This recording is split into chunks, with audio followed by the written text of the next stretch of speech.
Growing up, my relationship with my dad was always a bit distant. He was the quiet type, reserved, serious, and always preoccupied with work. When I was younger, I tried so hard to impress him, to get him to notice me the way he seemed to notice everything else. But as the years passed, I realized that was just who he was: detached. My mom, on the other hand, was the warmth in our household.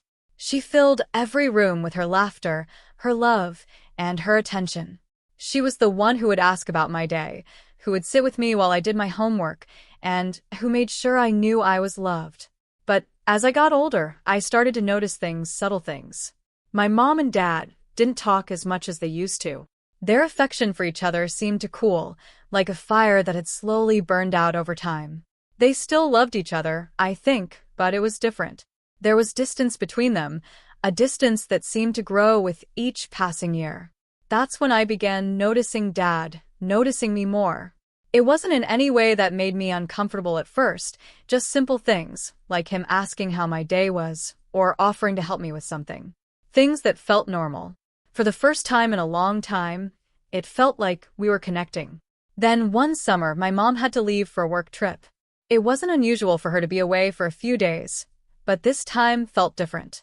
It wasn't just because I was older now, more aware of things around me, but because I had noticed that change in Dad too. The way he lingered in conversations with me, the way his eyes followed me a little longer than before. The first night Mom was gone, it felt strange. The house was quieter, emptier. Dad and I sat down to have dinner together, and it was one of the first times in a long while that we had an actual conversation. "I can't believe how much you've grown," Dad said out of nowhere, looking at me in a way I couldn't quite read. I smiled awkwardly. "Yeah, well, time flies, right?" He chuckled, but there was something in his voice that felt different. Not bad, just different. "You remind me a lot of your mother when she was your age," he said, his tone softening. "It's like looking back in time sometimes."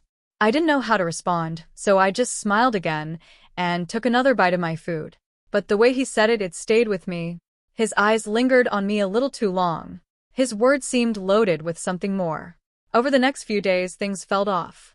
Dad seemed more present, but in a way that felt heavy. He was always around, always asking me how I was doing, offering to help with anything I needed. At first, it felt nice, like I finally had his attention. But then it started to feel overwhelming. I'd catch him watching me from across the room, his eyes holding a look I couldn't place. Was it admiration? Was it something else? I wasn't sure, and that uncertainty started to gnaw at me. One night, a few days into Mum's trip, we were sitting on the couch, watching TV. It was something we used to do when I was younger, but it had been years since we spent time like this together. I should have felt happy, but instead, I felt a knot in my stomach. The show ended, and I reached for the remote to turn it off. That's when Dad shifted closer, his hand brushing against mine. It wasn't intentional, at least I don't think it was, but it made my heart race in a way I didn't understand. "Sorry," he said with a soft laugh, but he didn't move away. His hand stayed there, just inches from mine, and the air between us felt charged. "It's fine," I mumbled, trying to focus on anything but the proximity between us. He looked at me then, his eyes holding mine for a moment too long. "You're really something, you know that?" His voice was low, almost a whisper. I swallowed hard, unsure of how to respond. There was something in his tone, something that made me feel uneasy. I stood up quickly, pretending to yawn. "I think I'm going to head to bed. It's been a long day." Dad's gaze lingered on me as I stood, and for a second I thought he might say something that would break the strange tension that had settled between us. But he just nodded, his expression unreadable. "Good night," he said softly as I made my way upstairs. Lying in bed that night, I couldn't shake the feeling that something had shifted. The way Dad looked at me, the way he spoke to me, it was all too much, too close. I tossed and turned, my mind racing with thoughts I didn't want to have. I told myself I was imagining things. Dad was just being Dad. Distant, quiet, maybe a little lonely with Mom gone. But deep down, I knew something was wrong, and I didn't know what to do about it. The next day, I woke up feeling uneasy. I tried to shake off the strange feeling from the night before, convincing myself that I was overthinking things. Maybe Dad was just trying to be nice, trying to make up for all the years we hadn't connected. But the more I thought about it, the more I couldn't ignore the uneasiness in my gut. When I went downstairs, I found Dad already in the kitchen, making breakfast. It was unusual. He rarely cooked, especially since Mom always handled things like that. Seeing him there, in an apron, flipping pancakes, felt oddly domestic, as if he were trying too hard to fill the void left by Mom's absence. "Morning, sleepyhead," he said with a smile, his tone light and casual. But there was an underlying tension that I couldn't ignore. "Morning," I replied cautiously, sitting down at the table. The smell of pancakes filled the air, but I wasn't hungry. My mind was too preoccupied with the memory of the night before. He placed a plate in front of me, then sat across the table, watching me with a strange intensity that made my skin crawl. I forced a smile and took a small bite, trying to act normal, but the tension in the room was suffocating. "So," he said, breaking the silence, "I was thinking we could do something together today, just the two of us." I hesitated, unsure of what to say. Spending time with Dad had never been high on my list of priorities, and after everything that had happened, I wasn't sure I wanted to be alone with him. But I didn't want to make things weird, so I nodded. "Sure," I said quietly, avoiding his gaze. "What do you want to do?" He smiled, looking almost relieved. "How about we take a drive? Maybe go to the lake? We haven't done that in years." The lake was a place we used to go when I was younger, back when things were simpler, before all the distance had grown between us. The thought of going there now, alone with him, felt wrong, but I didn't know how to say no without making things awkward. "Yeah, okay," I agreed reluctantly. The drive to the lake was quiet, but it wasn't a comfortable silence. It was heavy, like there were things unsaid hanging between us, waiting to be spoken. I stared out the window, watching the familiar scenery pass by, trying to distract myself from the growing anxiety in my chest. When we arrived, the lake looked just as I remembered it, calm, peaceful, a place where time seemed to stand still. But even the familiar setting couldn't ease the tension I felt. We got out of the car, and Dad led the way down to the shore, where we used to sit and skip stones across the water. He handed me a small rock, a smile tugging at the corners of his lips. "Remember how you used to beat me at this?" he asked, his voice warm, as if trying to bridge the gap between us. I took the rock from him, forcing a laugh. "Yeah, I guess I was pretty good at it." We spent a few minutes throwing stones, watching them skip across the water. For a brief moment, it felt like everything was normal, like we were just a father and daughter enjoying a quiet day at the lake. But then, out of nowhere, Dad's mood shifted. He stopped throwing stones and turned to face me, his expression serious, almost pained. "I've been thinking a lot lately," he said, his voice low, "about us." My heart skipped a beat, and I felt that familiar knot tighten in my stomach. "What do you mean?" I asked, trying to keep my voice steady. He sighed, running a hand through his hair. "I know I haven't been the best father, I know I've been distant, but things feel different now, don't they?" The way he said it made me feel uneasy, like there was something lurking beneath his words that I didn't want to confront. I didn't know what to say, so I stayed quiet, hoping he'd drop the subject, but he didn't. "I feel like we've grown closer lately," he continued, taking a step toward me. "Like we're finally connecting in a way we never did before." I swallowed hard, my pulse quickening. "Yeah, I guess," I said, trying to keep my tone neutral. "It's been nice." He smiled at that, but it wasn't the warm, fatherly smile I was used to. There was something else in it, something that made me want to take a step back. "You're so much like your mother," he said softly, his eyes scanning my face. "But you're different too." The way he looked at me then. It wasn't right. It wasn't the way a father should look at his daughter. My heart raced, and I felt a wave of panic rising in my chest. This was wrong, all of it. "I think we should go," I said quickly, trying to put some distance between us. "It's getting late." Dad's expression faltered, and for a moment he looked hurt, as if I had rejected something important to him. But then he nodded, his smile fading. "Yeah, you're right," he said quietly. "Let's go." The drive back home was even more tense than before. Neither of us spoke, and the air between us was thick with unspoken words. I could feel his eyes on me every now and then, but I refused to look back at him. When we finally got home, I went straight to my room, shutting the door behind me and collapsing onto my bed.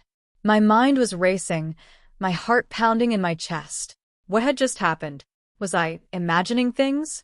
Or had Dad crossed a line that neither of us could come back from? That night, I lay awake for hours, staring at the ceiling, my thoughts spiraling. I tried to convince myself that I was overreacting, that I had misunderstood the situation at the lake. But deep down, I knew that wasn't true. Something had changed between Dad and me, and it terrified me. I stayed in my room the next morning, trying to avoid him. Every time I heard his footsteps outside my door, my stomach would twist with anxiety.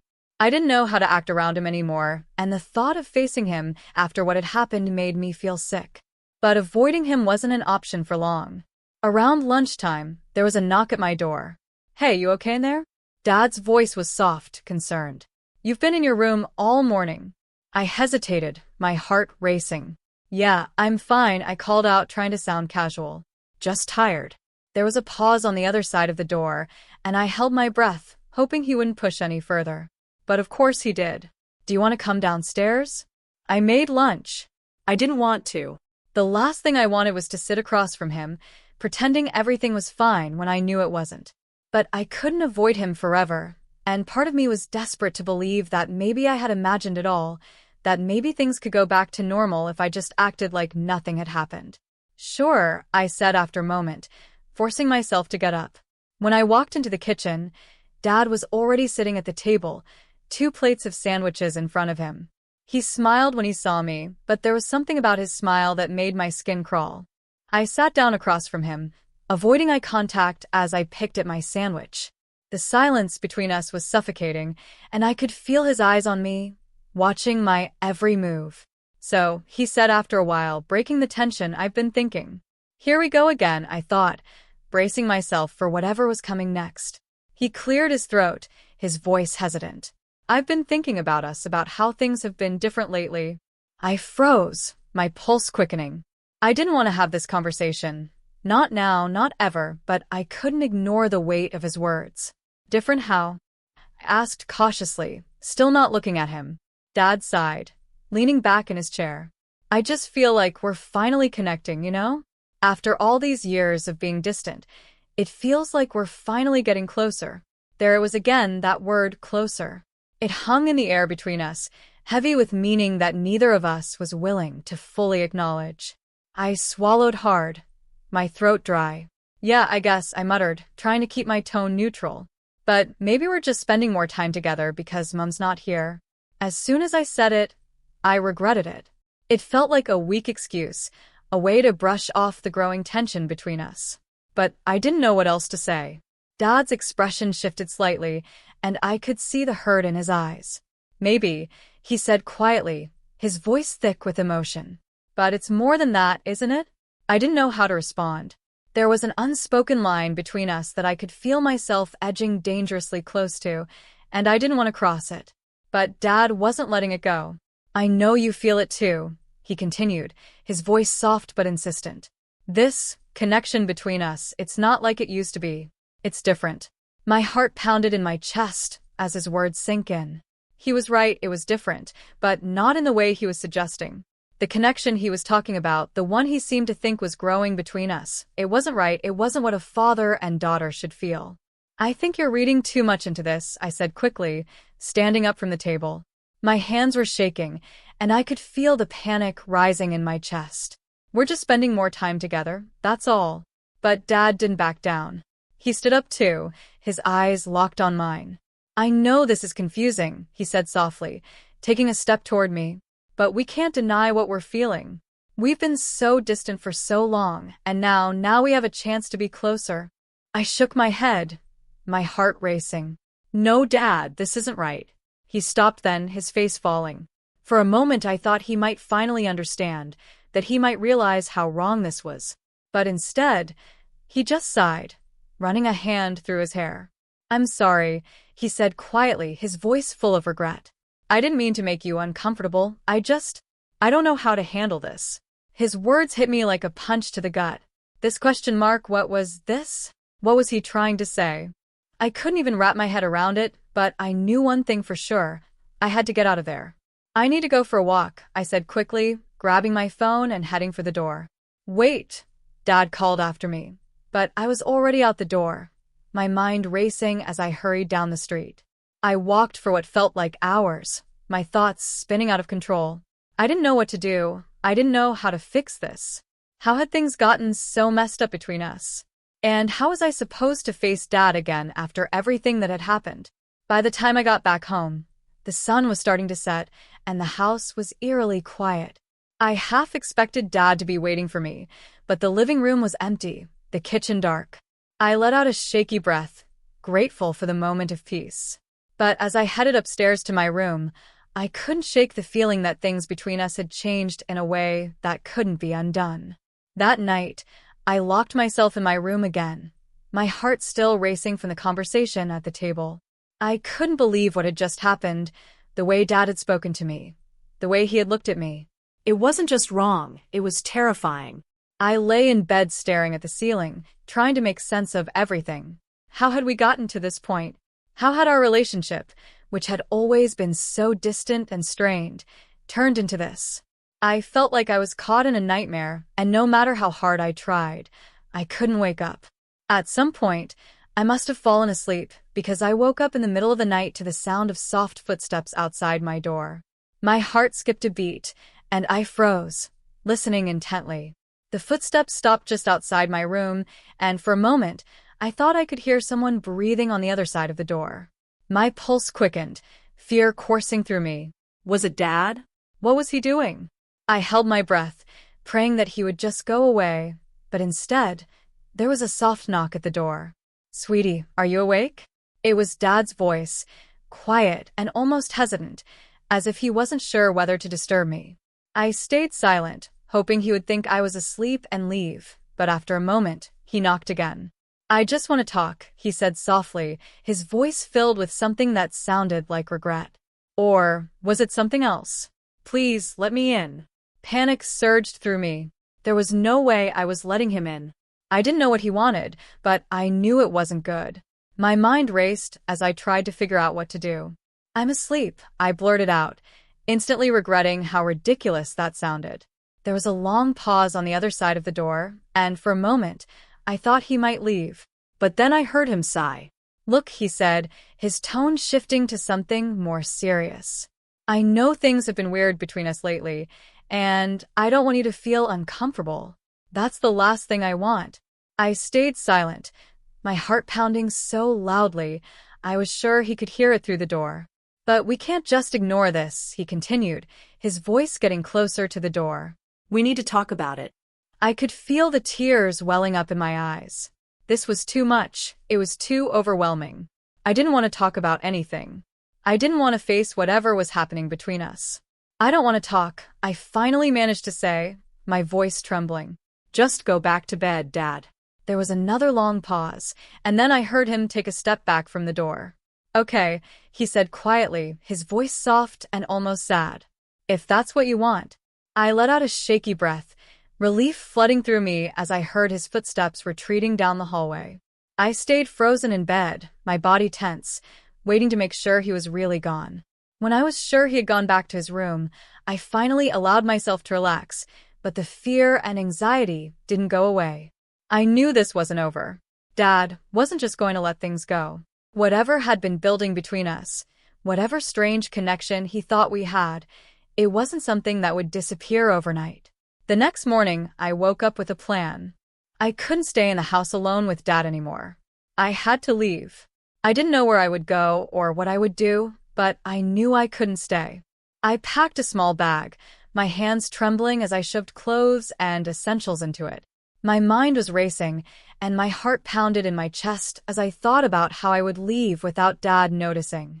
As I zipped up the bag, I heard the sound of the front door opening. My heart stopped. Was Dad leaving? I rushed to the window and peeked through the curtains. I saw him getting into the car, pulling out of the driveway. Relief washed over me. I had a chance. Without wasting any more time, I grabbed my bag and quietly made my way downstairs. My hands were shaking as I reached for the front door, trying to stay as quiet as possible. I turned the doorknob, my breath held in my throat. Just as I was about to step outside, I heard the unmistakable sound of a car pulling back into the driveway. Panic shot through me like lightning, and I froze. Why was he back so soon? I turned, my heart racing, and sprinted upstairs to my room, closing the door quietly behind me. I heard his footsteps enter the house, and I braced myself, praying he wouldn't come looking for me. "Sweetie, I forgot my phone," he called out from downstairs, his voice calm and casual. I stayed perfectly still, my heart thundering in my chest. After a few minutes, I heard the front door open and close again, and then the sound of his car driving away. I let out a shaky breath. This was my chance. I wasn't going to waste it. I grabbed my bag again and hurried out the door, my heart racing with both fear and determination. I didn't know where I was going, but anywhere was better than here. Anywhere was better than staying in this house, where the lines had blurred too far to ever go back. As I walked down the street, the early morning air cool against my skin, I felt a strange mix of emotions. I was scared, terrified really, but I was also relieved. I had taken the first step in getting away from whatever had been growing between us. And as I kept walking, the weight on my chest began to lift. I didn't know what the future held, but one thing was clear: I couldn't go back. Not to the house, not to Dad, and not to the way things had been. The relationship that once existed between us was gone, shattered by something that neither of us could undo. And as I walked away, I couldn't help but wonder if things would have turned out differently if I'd spoken up sooner, if I'd set boundaries before it was too late. But that was the past, and now all I could do was move forward, leaving behind the shadow of what almost happened.